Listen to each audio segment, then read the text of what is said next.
आज हम लोग क्लास 10th का एक इम्पॉर्टेंट चैप्टर डिस्कस करने जा रहे हैं जिसका नाम है ट्रिग्नोमेट्री। आपके यूपी बोर्ड से हो, सीबीएसई से हो या आईसीएसई बोर्ड से हो, ये बहुत ज़्यादा महत्वपूर्ण चैप्टर माना जाता है बिकॉज ऑफ क्वेश्चनिंग कंडीशंस के रिगार्डेड। तो आइएगा आज हम उसको समझने जा रहे हैं क्या है ट्रिग्नोमेट्री, कैसे आया ये।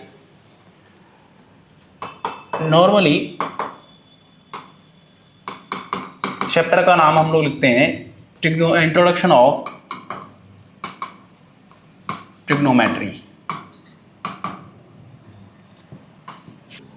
इसको हिंदी में कहें बताएं तो इसको नाम देते हैं हम त्रिकोणमिति। और इसकी अगर हम लोग डेफिनेशन की बात करें तो इसको हम लोग नॉर्मली बोलते हैं trigonometry is a branch of mathematics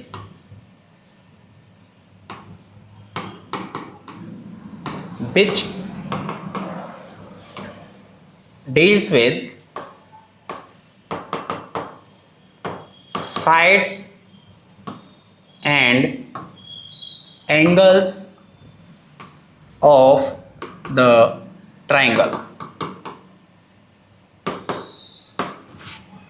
यानी कि ट्रिग्नोमेट्री को अगर हम बात लेके चलें तो trigonometry is the branch of the mathematics which deals with the sides and angle of the triangle. Triangle के जो भी हमारे पास है, सपोज दैट लाइक दिस, एक हम ट्राइंगल बना रहे हैं, इसमें हम लोग जो भी ट्राइंगल यूज करते हैं वो करते हैं right angle triangle.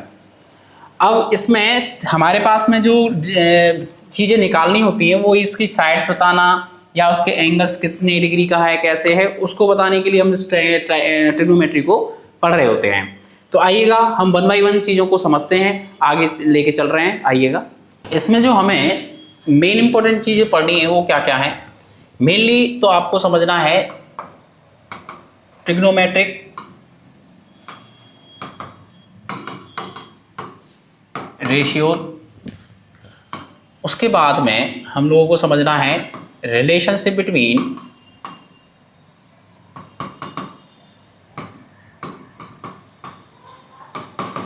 Relationship of trigonometric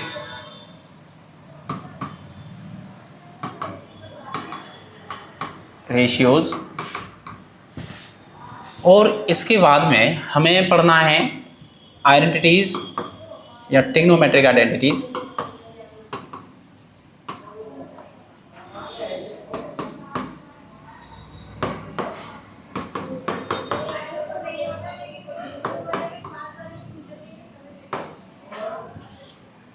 इसके बाद में हमें पढ़ना है value of trigonometric ratio. Normally इनके बारे में जानना होगा, ठीक है। तो ये वन बाई वन हम लोग समझते चलते हैं कैसे कैसे क्या क्या चीज़ आ रही है। तो आइएगा फर्स्ट ऑफ ऑल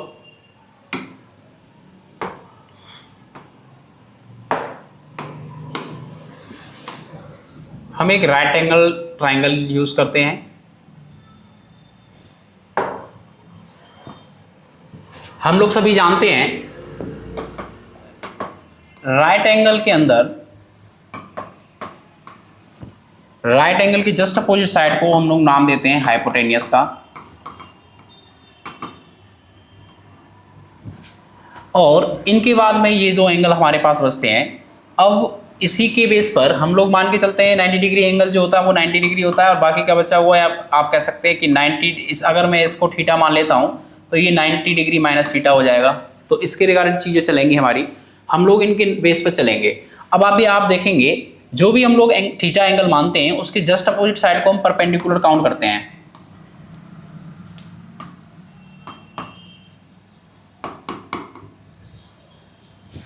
और बचा उचा जो है वो आपका बेस कहलाता है। तो अभी आपने पाइथागोरस थ्योरम पढ़ी होगी,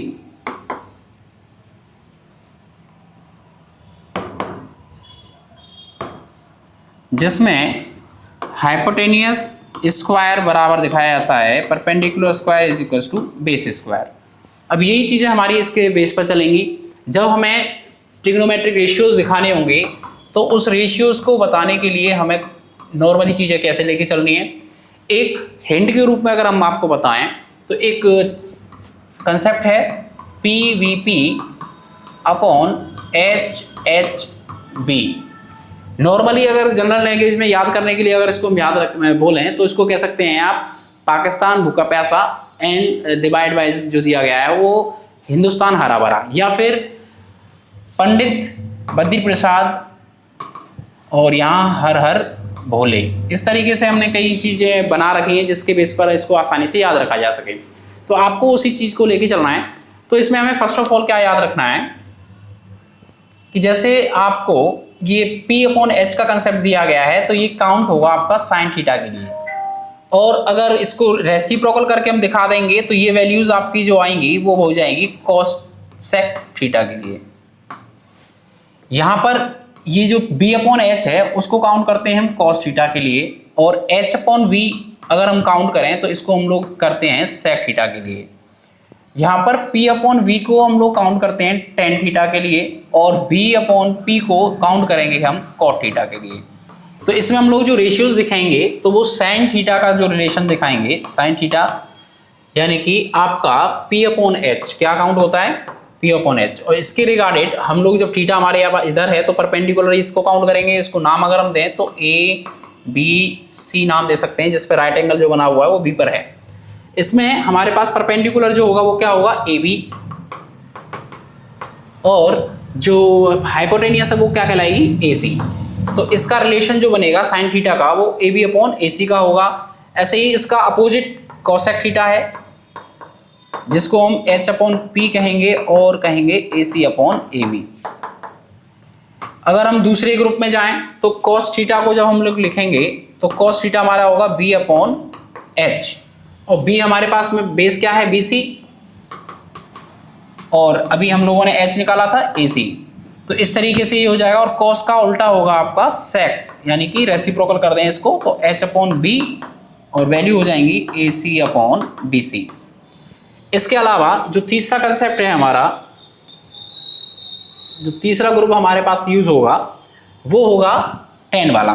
तो टेन थीटा को हम लोग दिखाएंगे आपके P अपॉन B के रूप में। अब P हमारे लिए यहाँ पर यूज हो रहा है AB और आपका बेस यूज हो रहा है BC। इसी के अपोजिट कॉट थीटा होगा जिसको हम B अपॉन P बोलेंगे, और हमारा हो जाएगा BC अपॉन AB। ये आपके रिलेशंस हैं, मतलब रेशियोज हैं जिनको हम लोग पढ़ना होता है। और कंडीशनल वे में एक और चीज़ समझ लें कि कभी जब भी क्या होता है कि थीटा एंगल्स बदल जाते हैं और बच्चे क्वेश्चंस को गलत करके आ जाते हैं। तो इस टाइप की चीज़ों को ध्यान में रखना है। जहाँ थीटा आपको दे रखा होगा, मान लीजिए थीटा आपको यहाँ दे दिया और यहाँ बोल दिया CBA यानी कि ABC कंसेप्ट हमने यूज़ कर लिया है और थीटा हमने यहाँ दिया है।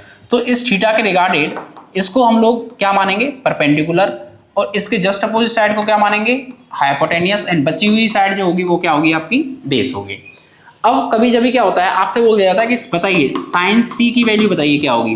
तो साइन C मतलब थीटा हमारे पास कहाँ है C पर है। अब इसको जरूरी नहीं है आपको ऐसे ही थीटा लिख के दिखाए, वो बोल दे साइन A। तो अब जो है थीटा आप इस जगह मानेंगे और इस जगह मानेंगे तो यहाँ पर आपका P बन जाएगा और ये जो है वो B हो जाएगा, यानी कि परपेंडिकुलर और बेस बदल जाएंगे। इसके अकॉर्डिंग चीजों को आपको दिखाएंगे। अब C के रिगार्डेड हमारे पास में कंडीशन बन रही थी ये BA या AB, और हाइपोटेनियस आपका AC। और जैसे ही हम लोग A के रिगार्डेड गए तो हमारे पास में जो परपेंडिकुलर था वो बन गया BC, और हाइपोटेनियस तो आपका वही रहेगा AC, यानी कि परपेंडिकुलर अपॉन हाइपोटेनियस काउंट करते हैं हम साइन के लिए, तो वही चीज हमने यूज की है। इसके आगे हम लोग पढ़ेंगे रिलेशन बिटवीन ट्रिग्नोमेट्रिक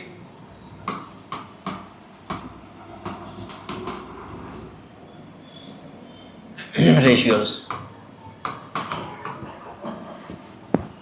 अब हम लोग रिलेशंस निकालेंगे किस तरीके से ट्रिग्नोमेट्रिक रेशियोज की कंडीशन बनती है। तो ध्यान रखेंगे कि इनको जो हम पढ़ते हैं तो वो दो तरीके से पढ़ रहे होते हैं। एक पढ़ते हैं रेसिप्रोकल और दूसरा पढ़ते हैं हम कोशेंट। रेसिप्रोकल में क्या आता है, जैसे हमने पढ़ा है साइन थीटा इक्वल होता है 1 कोसेक थीटा, और इसका जस्ट अपोजिट रेसिप्रोकल ये यहाँ तो यानी कि कोसेक थीटा इक्वल हो जाएगा 1 साइन थीटा। इसके अलावा हम बात करें कॉस की, तो कॉस थीटा बराबर दिखाने के लिए आप लिखेंगे 1 सेक थीटा, और सेक का उल्टा यानी कि रेसिप्रोकल वो हो जाएगा 1 कॉस थीटा। अब उसके बाद हम लोग बात करें टेन की, तो टेन थीटा बराबर होगा आपका 1 कॉट थीटा,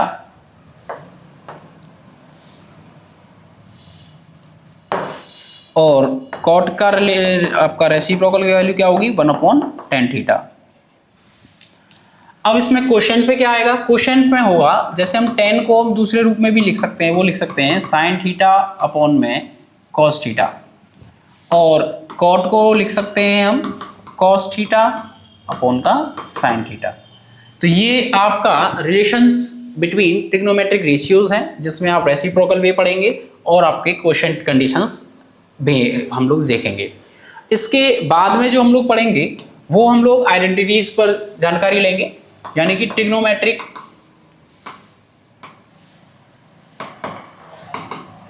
आइडेंटिटीज कौन कौन सी हैं और कैसे उनका यूज करते हैं हम लोग फर्स्ट 1 बाई 1। मेनली आप लोग ध्यान रखें कि आपको 3 आइडेंटिटीज पर मेन फोकस करना है, जो जिससे हम लोग और बाकी की आइडेंटिटीज बना लेंगे। जैसे कि पहले साइन स्क्वायर थीटा प्लस का कॉस स्क्वायर थीटा इक्वल 1, दूसरी आपकी 1 plus tan square theta equal sec square theta, और थर्ड वन इज आपकी 1 plus cot square theta equal में आपकी कोसेक स्क्वायर थीटा। सर ये 3 ही लर्न रखनी है हमें? जी हाँ। क्यों? क्योंकि अब इनके बाद में आपकी जो आइडेंटिटीज होगी वो इन्हीं से बन जानी है। जैसे कि अगर मान लीजिए हम साइन थीटा निकालना चाहते हैं, साइन स्क्वायर थीटा, तो आप 1 माइनस का इसे उधर ले जाएंगे तो माइनस में चला जाएगा ये, तो कॉस स्क्वायर थीटा बन जाएगा। इसी से दूसरी आइडेंटिटी अगर हम मान लो कॉस स्क्वायर थीटा निकालना चाहते हैं, तो इसको हम 1 माइनस साइन को उधर ले जाएंगे तो साइन स्क्वायर थीटा माइनस में चला जाएगा। तो ये आपसे दूसरी दो आइडेंटिटीज यहाँ से इंट्रोड्यूस हो जाएंगी। सेम यहाँ पे भी होगा। अगर बाय द वे मान लीजिए इसमें मुझे स्पेशली टेन स्क्वायर थीटा निकालना है, तो मैं क्या करने वाला हूँ, सेक स्क्वायर के साथ में ये जो 1 है उधर चला जाने पर -1 हो जाएगा। यदि मैं सेक स्क्वायर इधर ले आऊँ और 1 को या फिर टेन स्क्वायर को उधर ट्रांसफर करके 1 की वैल्यू लाना चाहूँ, तो क्या कर सकता हूँ, सेक स्क्वायर थीटा माइनस का टेन स्क्वायर थीटा इक्वल हो जाएगा 1। तो 2 आइडेंटिटीज आपके पास यहाँ हो जाएंगी। नेक्स्ट में इसी तरीके से यहाँ पे भी हम यूज कर सकते हैं। मान लीजिए कॉट स्क्वायर थीटा में निकालना है, तो आप क्या करेंगे, कोसेक स्क्वायर थीटा -1, और अगर हम लोग इसको 1 को निकालना चाहें तो नॉर्मली क्या करने वाले हैं हम, कोसेक स्क्वायर थीटा माइनस का कॉट स्क्वायर थीटा इक्वल 1। सभी चीज़ें अभी जो आइडेंटिटीज बेस के जो क्वेश्चंस होंगे वो आपके इसी के बेस पर कंप्लीट हो जाएंगे। क्लास 10th में अब जो है सिलेबस बहुत रिड्यूस कर दिया गया है। पहले क्या हुआ करता था कि कुछ रेशियोज की कंडीशन दी जाती थी, जैसे हम लोग बात करें कॉम्प्लीमेंट्री कंडीशंस के रिगार्डेड कि साइन 90 माइनस थीटा बराबर क्या होगा। तो इस तरीके से जो चीज़ें हुआ करती थी वो पहले अलग वे में हुआ करती, मतलब थोड़ा सा सिलेबस पहले ज़्यादा था, और अब जो है धीरे धीरे एनसीईआरटी में सिलेबस कम होता जा रहा है, सीबीएसई सिलेबस को कम कर रही है। तो उसी के आधार पर हम इन चीज़ों को लेके चलेंगे। अगर किसी बच्चे को इन चीज़ों के बारे में और एक्स्ट्रा नॉलेज चाहिए हो तो आप हमें कमेंट बॉक्स में बताइएगा, तो हम उसको आगे भी कंटिन्यू करेंगे। नेक्स्ट में इसके बाद ये हमारी आइडेंटिटीज कंप्लीट हो जाएंगी। उसके बाद जो हमारी चीज़ें होंगी वो होंगी मेन इंपॉर्टेंट पार्ट, जो कि आपका वैल्यू निकालने का है, वैल्यू ऑफ ट्रिग्नोमेट्रिक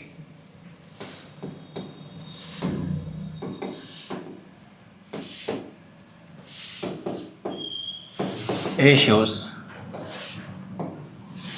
हम लोग ट्रिग्नोमेट्रिक रेशियोज की अब वैल्यूज निकालना सीखेंगे, कैसे कैसे ये चीजें आती हैं। और हाँ, इसको रटने की कोई जरूरत नहीं है, आप नॉर्मली इसको सीखें, समझें। एक बार समझने के बाद में आपको इसको कभी भी रटने की जरूरत ही नहीं पड़ने वाली। तो आइएगा किस तरीके से उसे हम लोग सीखेंगे। तो आइए 1 बाय 1 हम लोग लेके चल रहे हैं। जैसे मानिए हम लोग थीटा मान के चल रहे हैं और थीटा में हम लोग लेके चलते हैं 0, 30, 45, 60 एंड 90। इनकी हमें वैल्यूज निकालनी है और 1 बाय 1 हम लोग लेके चलेंगे साइन थीटा की वैल्यूज निकालने के लिए क्या यूज होने वाला है। तो आपको करना क्या है कि फर्स्ट ऑफ ऑल जो नंबरिंग हमारी यहाँ से स्टार्टिंग हो रही है वो आप 0, 1, 2, 3 और 4 की रिगार्डेड दीजिए और उसमें हर एक उसमें टर्म में आप 4 से डिवाइड कर दीजिए। फिर इनका आप क्या करने वाले हो, अंडर रूट करेंगे। अब 1 बाय 1 इनको हम लोग सॉल्व करते हुए देखते हैं क्या क्या वैल्यूज आएंगी। फर्स्ट ऑफ ऑल ध्यान रखना है एक इंपॉर्टेंट पार्ट कि यदि हम लोग 0 में किसी भी नेचुरल नंबर से डिवाइड देते हैं तो वो वैल्यू 0 रहती है, और अगर किसी नेचुरल नंबर में हम 0 से डिवाइड दें तो वो वैल्यू नॉट डिफाइंड काउंट की जाती है। तो इसको स्पेशली ध्यान रखिएगा, यही चीज़ आपकी इसमें यूज भी होगी। तो 1 बाय 1 बच्चे कंफ्यूज ना हो इसलिए आपको बता दिया जा रहा है। तो यहाँ जो वैल्यू होगी वो 0 होगी पहले वाले टर्म के लिए, और इधर जो हम लोग बात करेंगे यानी कि आप देखिएगा इसे 1 का स्क्वायर कह सकते हैं हम, और इसे हम 2 का स्क्वायर कह सकते हैं। इसका अंडर रूट यहाँ से कैंसिल हो जाएगा, इसका अंडर रूट यहाँ से कैंसिल हो जाएगा, तो ये वैल्यू जो होगी वो होगी 1/2। इसको हम लोग कैंसिल आउट करें तो ये हो जा रहा है कुछ इस तरीके से। तो हम लोग इसका तो स्क्वायर कर सकते हैं, ये नहीं हो पाएगा तो इसका स्क्वायर निकल जाएगा बाहर और ये अंदर अंडर रूट में रहेगा। इधर हम बात करें तो इसको हम लोग जो है 2 का स्क्वायर लिख सकते हैं, तो इसका स्क्वायर निकल जाएगा, ऊपर वाले का नहीं निकल पाएगा, इसलिए आपको √3/2 लिखना होगा। और इसको देखें तो ये 1 हो जाएगा और 1 का स्क्वायर आप लिख सकते हैं, इसलिए वैल्यू 1 होगी। तो आप देख पा रहे हैं साइन 0 की वैल्यू 0, साइन 30 की वैल्यू 1/2, साइन 45 की वैल्यू आप 1/√2 दिखा रहे हैं, साइन 60 की वैल्यू जो है √3/2 और साइन 90 की वैल्यू जो है वो 1 है। अब इसको हम लोग और दूसरे तरीके से समझें। साइन को अगर हम लोग दूसरी वैल्यू की रिगार्डेड देखें तो कॉस थीटा अगर हम निकालते हैं तो साइन से ही निकल आएगा। कैसे सर, अगर हम लोग साइन की जो वैल्यूज दी गई हैं उनका हम क्रॉस इंटरचेंज कर दें तो वो वैल्यू आपके सामने होंगी। जैसे कि अगर मैं 0 की वैल्यू को क्रॉस करके यहाँ लिखता हूँ, 0 की वैल्यू को अगर मैं यहाँ ट्रांसफर करता हूँ, इसकी वैल्यू को ट्रांसफर यहाँ कर लेता हूँ इस 30 की 60 की जगह पर, और 60 वाली वैल्यू जो है √3/2 और यहाँ 45 का सेम रहेगा, तो इसलिए 1/√2। तो आप कह सकते हैं नॉर्मली इसके पीछे का कंसेप्ट क्या है कि अगर मुझे कॉस थीटा की वैल्यू निकालनी है तो आप क्या करें, interchange the value of sine theta. जो भी साइन थीटा की वैल्यू है आप उनको इंटरचेंज कर दीजिए, आपकी वैल्यू निकल आएगी किसकी, कॉस थीटा की। अगर कॉस थीटा की वैल्यू निकालनी है तो आप interchange the value of sine theta करिए, आपका आंसर आ जाएगा। इसके बाद में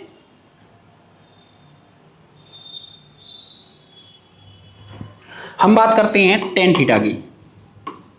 तो टेन थीटा के लिए अभी आपने एक फॉर्मूला पढ़ा था, टेन थीटा को क्या लिख सकते हैं, sine theta upon cos theta. अब इसके बाद में इसकी कंडीशन क्या है कि साइन थीटा में आप कॉस थीटा से डिवाइड दे रहे हैं, तो आप 1 का डिवाइड अगर 0 में देंगे तो वैल्यू क्या रहेगी। सर अभी आपने बताया था कि 0 में अगर किसी भी नेचुरल नंबर का डिवाइड देंगे तो वैल्यू 0 रहेगी, और किसी नेचुरल नंबर में 0 से डिवाइड देंगे तो वो वैल्यू ND के रूप में दिखाई जाएगी। तो अभी सेम कंडीशन है, 0 में हम डिवाइड दे रहे हैं 1 का, तो वैल्यू क्या रहेगी 0। अगर इसका डिवाइड देते हैं तो इससे ये वाली वैल्यू कैंसिल आउट हो जाएगी, तो ऊपर आपका 1 और नीचे आपका √3। इधर आप देखेंगे तो इससे ये कैंसिल आउट हो जाएगा, तो 10, 45 इक्वल 1 काउंट कर लिया जाएगा। ऐसे ही यहाँ से 2 काउंट, यानी कि हमारे पास क्या रह जाएगा √3। और अब ये कंडीशन यहाँ आ रही है, यानी कि 1 में डिवाइड दिया जा रहा है 0 को, तो वैल्यू क्या आ जाएगी आपकी ND, यानी कि नॉट डिफाइंड। इसका अपोजिट रहेगा कॉट थीटा के साथ।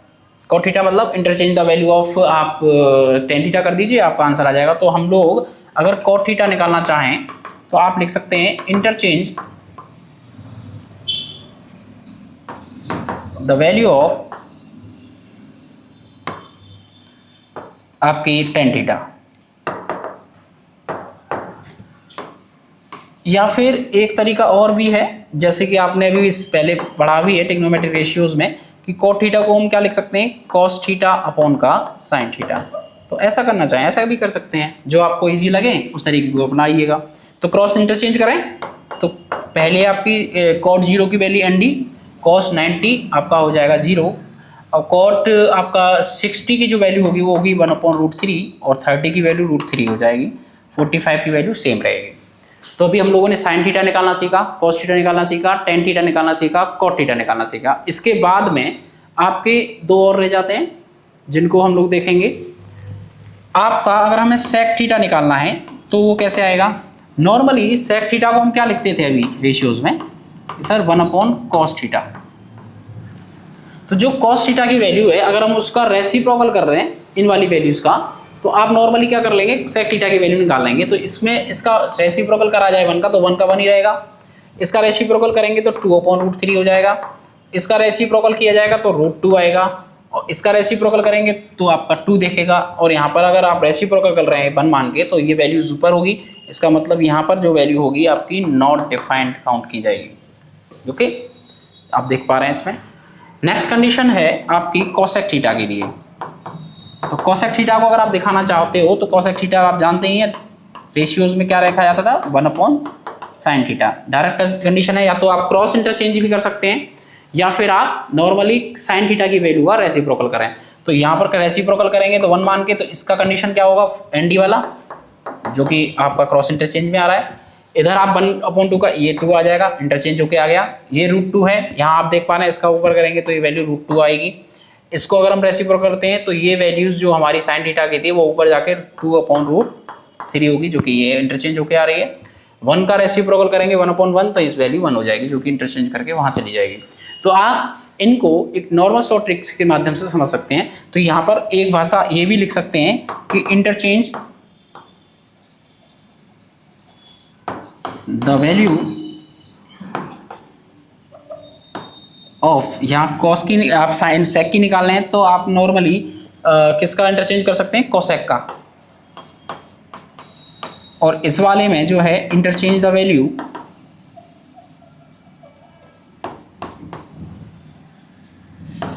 ऑफ सेक थीटा, ऐसे भी आप इनका यूज कर सकते हैं। तो नॉर्मली अभी जो हमने देखा कि 1 बाय 1 पहले हम लोगों ने हमने रेशियोज किस तरीके से निकाले जाते हैं। उसके बाद में हम लोगों ने इस थीटा एंगल का कंसेप्ट सीखा। अगर थीटा रिमूव होता है, कंडीशन बदलती है, तो किस तरीके से आप दिखाएंगे। उसके बाद में आपके पास में आपके रिलेशन समझाए गए हैं, ट्रिग्नोमेट्रिक रेशियोज के कैसे रिलेशंस होते हैं, वो 1 बाय 1 रेसिप्रोकल वे में और आपका क्वोशिएंट वे में। एंड थर्ड वन इज आपने ट्रिग्नोमेट्रिक आइडेंटिटीज पढ़ी, जिसमें आपकी 3 मेन हैं, उसके बाद आप उनका नॉर्मली यूज करके बना सकते हैं। नेक्स्ट में आपने पढ़ा वैल्यू ऑफ ट्रिग्नोमेट्रिक रेशियोज, जिसमें आपने normally sine, cos, tan, cot, second, cosec की वैल्यूज निकालना सीखा है। वो बाय आप कंसेप्चुअल वे में आपने देखा है। तो उसी तरीके से आप इनको पढ़ लेके चलिएगा। आप देखेंगे कि आपका जो ट्रिग्नोमेट्रिक चैप्टर है वो बहुत ज़्यादा इजी वे में देखने को मिल रहा है। ओके, आगे के नेक्स्ट क्वेश्चंस एक्सरसाइज को हम लोग 1 बाय 1 करेंगे। जब आप हमें कमेंट बॉक्स में बताएंगे कि सर हमें इस एक्सरसाइज को, इन क्वेश्चंस को आप हमें कराइए, तो हम लोग आगे भी आपके लिए वीडियोस तैयार करेंगे।